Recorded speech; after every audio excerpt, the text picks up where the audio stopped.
Welcome back to our second session. So I'm not going to talk too much during this session. This will be mostly Faye speaking about our ethical considerations. What I want to share with you is just the research focus area document and just also the guidelines. This has been sent out already to everyone, so I hope everyone had a chance already to look at it. So if I go to the research focus area document, let me just share my screen also. Rather, let me just start with the guidelines. Okay, there we go. So this is the guideline document that was emailed, well, made available on the virtual campus, and I've also sent out a notification on the virtual campus regarding this document. The important things that I want you to look at is the examples in here. So I've showed you some frameworks in our first session, but you will see that there are actually quite a lot of details in this guideline document, much more than what I've shared with you, that will help you, for example, with your topic selection. There's some guidelines about the layout, and then information about your proposal as well as your project. The things that I just want to highlight now is that the way in which we will evaluate your proposal and your project. There are some criteria that we stipulated there, so I want you to have a look at that. And I also want you to have a look at the matrix that we've made available on how we will assess and how we will allocate marks, so that you know what you need to focus on. So for example, you'll see with the proposal that a lot of marks are actually going towards your literature review and the methods that you choose to conduct or plan to use to conduct your research with. So, and that is then a total of 150 marks. So go have a look at that. That will also guide you on how much information you should give and how much attention and how intensive you should work on each section, depending on how much the weight of the marks are for those sections. Also, there are possible formats for you to use again for your research report, and then a layout again for you to go and have a look on how we will evaluate your research report, and some nice information about consent forms as well, general information. You need about 50, you need a minimum of 50% to pass this report. There's also duties that we stipulate for you in terms of your duties when you are conducting your research project. Things such as communicate with your assistant research supervisor, and then the criteria how we will evaluate your research project. You'll see again a lot of marks going for chapter 1, 2 and 3, and chapter 4, chapter 5, references. Remember to use the APA 7th edition, 20 references minimum. And then just outlining the evaluation process, how we will evaluate it, and the possible outcomes which we've also just gone through in our first session. Okay, now I just want to check, Faye, you can maybe just indicate to me, can you see the research project focus areas on your screen? Yes, Silo 1, student, cohort 1, research. Okay. Wonderful. Okay, so this document, like Mr. Pullman said, you need to start thinking about your topic that you want to research. This information we have sent out a couple of weeks ago already. So if you have gone through it, it might have already sparked some interest in a specific field. These are just some areas that you can research. We'll talk about the model of supervision. So this is how you will work with your assigned research supervisor. And there was also the dates of our workshops. Okay, now you'll see here we've clustered the areas into employee health, well-being and human flourishing, employee relations and conflict management, employee retention, performance management, and under each cluster, we've given you some examples. For example, investigate aspects of the well-being of employees in the workplace. or investigate conflict management styles. So you will use this. This won't be your exact topic. You will use this to formulate your topic from, but we will speak more about that on Wednesday when we get to topic selection. But for now, what I suggest you do today is to go through this research area document and start reading about these clusters. We gave you quite a lot of reading, recommended reading. These articles are available on the online library on the virtual campus, so you can go and search for these journal articles, go and have a read about it. So for example, if you are interested in reading and researching employee well-being, then go and look at all the articles related to wellness and well-being. That will help you when you get to your literature study. And like we said in our first session, our very first step into research is observation, and part of that is reading through the literature. That is that then. And then just another example was also emailed, was sent out on the virtual campus, was the example that we had of an actual student conducting a research project. And this is quite nice to look through and have a look on how it should look. It will also give you a nice indication of the length of how long your research report should be. Remember, we said it should not be any less than 30 pages.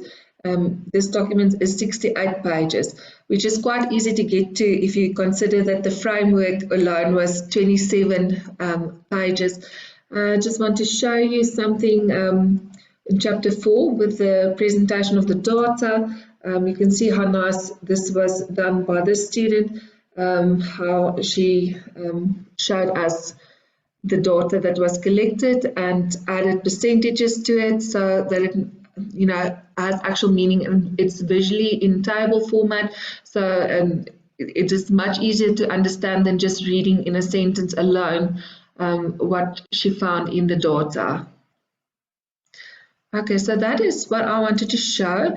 I'm going to hand over to Faye, but if there are questions about these documents, I will answer them after Faye's session. Good morning, everyone. My name is Fahima. Some of you may know me. I am the second year lecturer on the Diploma in Human Resource Management in QF6.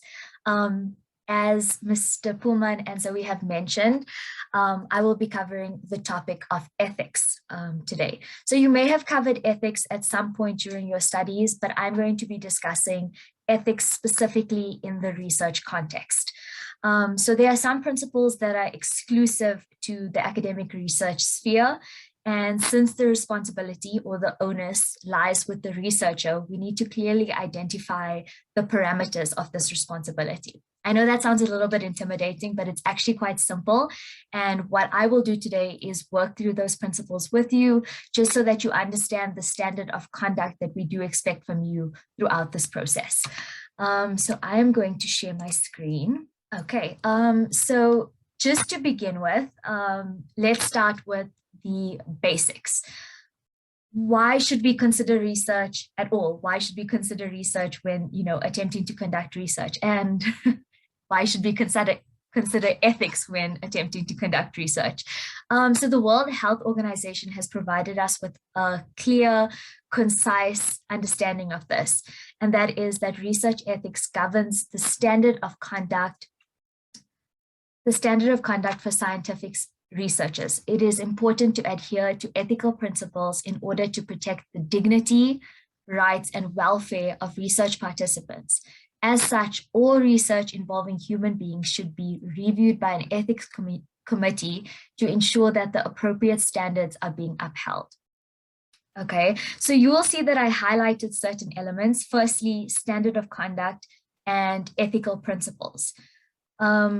The principles I will cover today will outline the standard of conduct that we expect from you throughout this process, but the main aim of these ethical principles will inevitably be the protection of the dignity, rights, and welfare of all your research participants.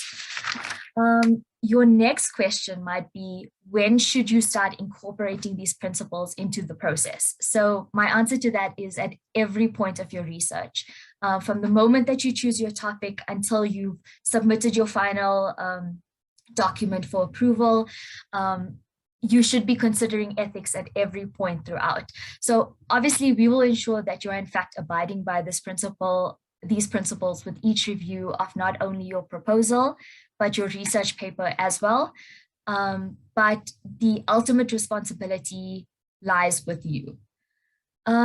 So I'd like to then just provide you with some background on why these principles were created to begin with. This was due to a means to an end approach. As researchers were not held to a certain standard, there were many researchers who knowingly put participants at risk with the outlook of helping others. This was especially prevalent in medical research throughout the 20th century. And I have no doubt that this phenomenon predated the 20th century, but these were the atrocities that inevitably led to the Nuremberg Code and the Declaration of Helsinki. And most modern ethical codes that we see today are based on these guidelines. When it comes to researcher responsibilities, first and foremost, you need to consistently protect your participants. This could be by obtaining informed consent, which I will discuss next, but also respecting the confidentiality and anonymity of your participants, ensuring sensitivity when dealing with participants, and keeping a stringent record of your research as you go along. Moving on to the actual principles, the first being informed consent. Human participants can enter research freely and voluntarily and with full information about what it means for them to take part, and that they give consent before they enter into the research. So there's a couple of guidelines when it comes to informed consent. It should preferably be written with a clear indication of what is being studied. And this will be contained in an info sheet that you have along with your informed consent form. How the information will be utilized and stored can also be in that info sheet. An assurance of confidentiality and anonymity. You might also include how long the information will be safely stored for, and depending on the type of research, the resources available to the participant. And then finally, that the participant can opt out of the research at any time. That is their decision. So I have included an example of a consent to participate form, and this can be found in your research project guidelines document, the one that Zoe had just pulled up before I got started. So there's quite a bit of information in there that will give you an idea of what we are looking for. And then you will then just need to adjust that to suit your needs. But this is an incredibly important part of following your ethical protocols, is making sure that you get informed consent from every single participant in your study. The next principle leading on from informed consent is respect for autonomy. And this is simply respecting the opinions and the choices of the participants in your study, their willingness to participate to begin with, but also if they want to opt out at any point, this is their decision and their decision alone. Ensuring that your participants fully understand what they are committing to before they sign up is really, really important. So if you've given somebody an info sheet, but they still have questions about it, that responsibility is upon you to explain why you need this information and how you will utilize this information clearly to them to ensure that they have fully understood what they are committing to. Okay, the next principle is justice. And considering the economic and social inequalities along racial lines that was created by apartheid, this principle is incredibly important in the South African context. In the bigger picture, research needs to be potentially beneficial to the participants in that you are creating knowledge that will be useful to communities at large or organizations at large going forward. Obviously, this is not completely relevant in this case, as your research is not going to be published. However, it is something that is important to note as a part of the justice principle. And injustice can also occur when some benefits to which a person is entitled to is denied to them without good reason. For instance, when studying the factors associated with employee engagement, which is one of the topics that is also outlined in your research project guidelines, disregarding the input of all the female participants could be considered injustice in that their valid experience is being disregarded simply on the basis of gender. So definitely be aware of certain dimensions that might influence your research topic. But as you go along, there will obviously be some guidance in the form of your supervisor and your lecturer as well. The next principle is beneficence. This is a bit of a tricky one to pronounce. This principle is based on the premise that researchers should aim to maximize the benefit of the research and minimize the potential risk to the participants and the researchers. So I spoke a little bit about the atrocities that were incurred in past research. And the issue was just this, in that the means justified the ends for these researchers. They didn't mind putting people at risk because they felt that inevitably it will help the larger community.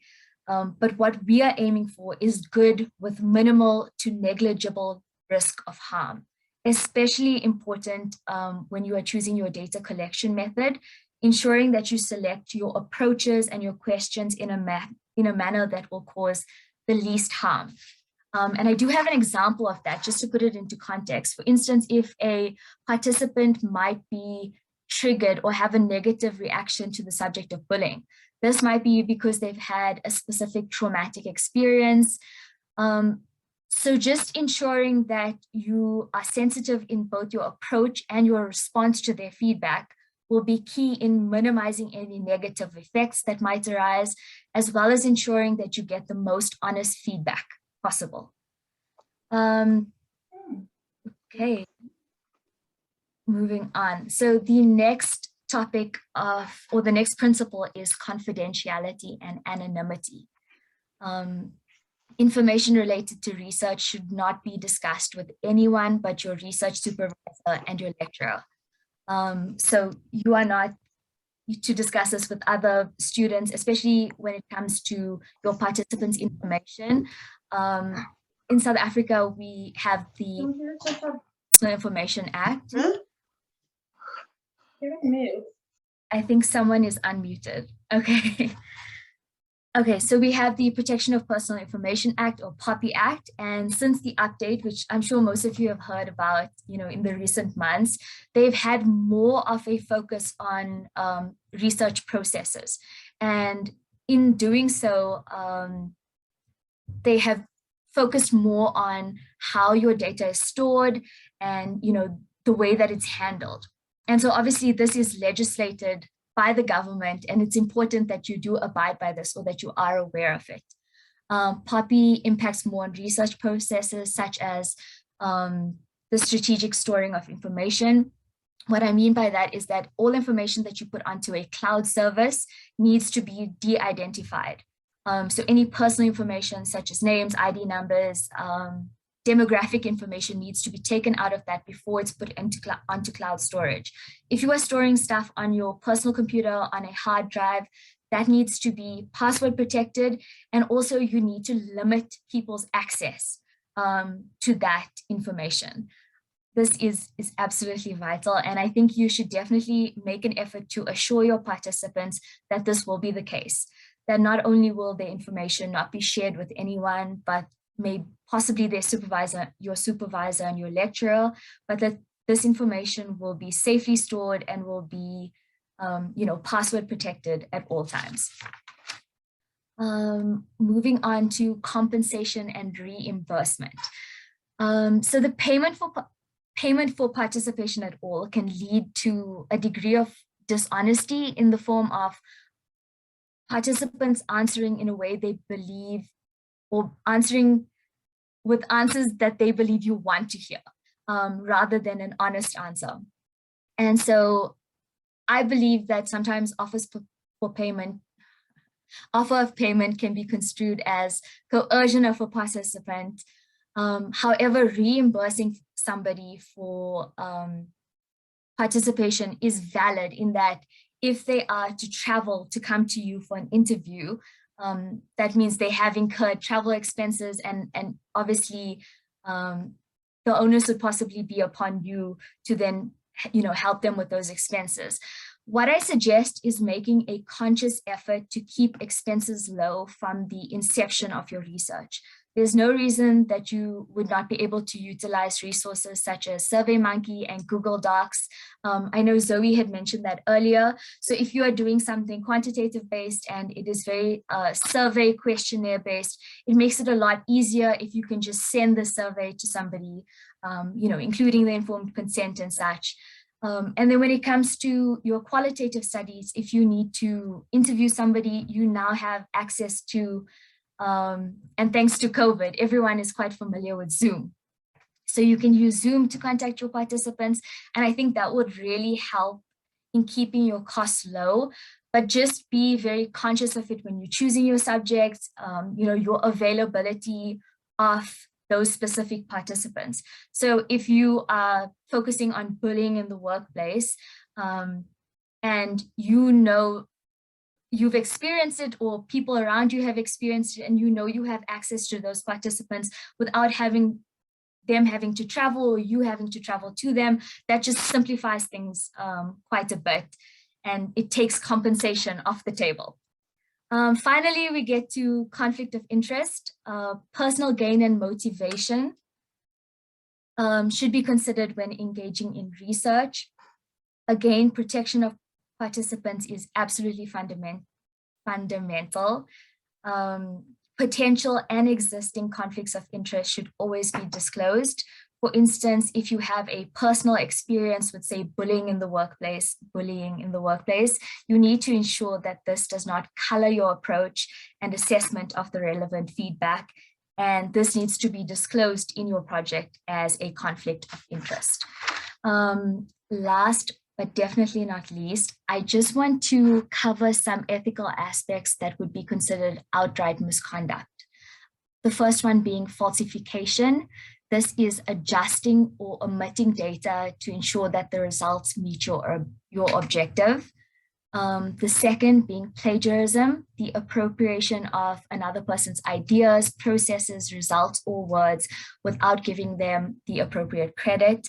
And I know referencing will be discussed later on this week, and Mr. Pullman will be giving a really informative seminar on how to use Mendeley, which is an absolutely wonderful tool, and it will help you keep track of all your references and make it a lot easier.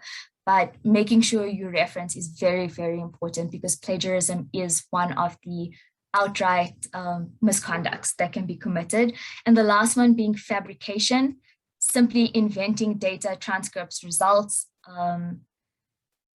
You need to make sure that you are going through the steps, that you are performing the surveys, the interviews that you need to complete this research, and making sure that you keep a log of everything that you are doing.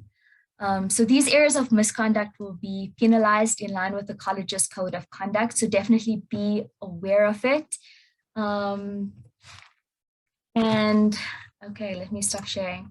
I know that I flew through, and I apologize for that, but I do hope that you gained a bit of a clearer understanding of some of the ethical principles and your responsibilities in this process. And I also think you might be sick of hearing the word principles. But does anyone have any questions for me? Hildegard, yes. I think Ms. Hildegard. Sorry. Good morning again. I just wanted to find out who will form part of the ethics committee. Is it yourselves, or do you have an external body who is dealing with the ethics of research proposals and reports by students? Thank you, Hildegard. I'm going to take that question. We have a research evaluation panel, which consists of me, our Dr. van der Linde, our principal, as well as Professor Yvonne Ubar. Faye is part of that panel, as well as Alzon and Jackie Brandt. So the panel will also be responsible for the ethical evaluation, so checking your declarations and all of that. But yeah, as you see, you go further along in research, the ethical considerations, it is already very important in any research that you do, but it becomes a major thing when you get to levels such as your honours, your master's and your PhD level. So we don't have a specific committee that just deals with the ethics on this level, but the research evaluation panel will definitely look at the ethical considerations when we evaluate your topics, proposals, and your actual report as well. We'll see you again tomorrow morning. Okay, thanks for joining us for this session. See you tomorrow morning and have a great afternoon. Thank you very much. Bye-bye.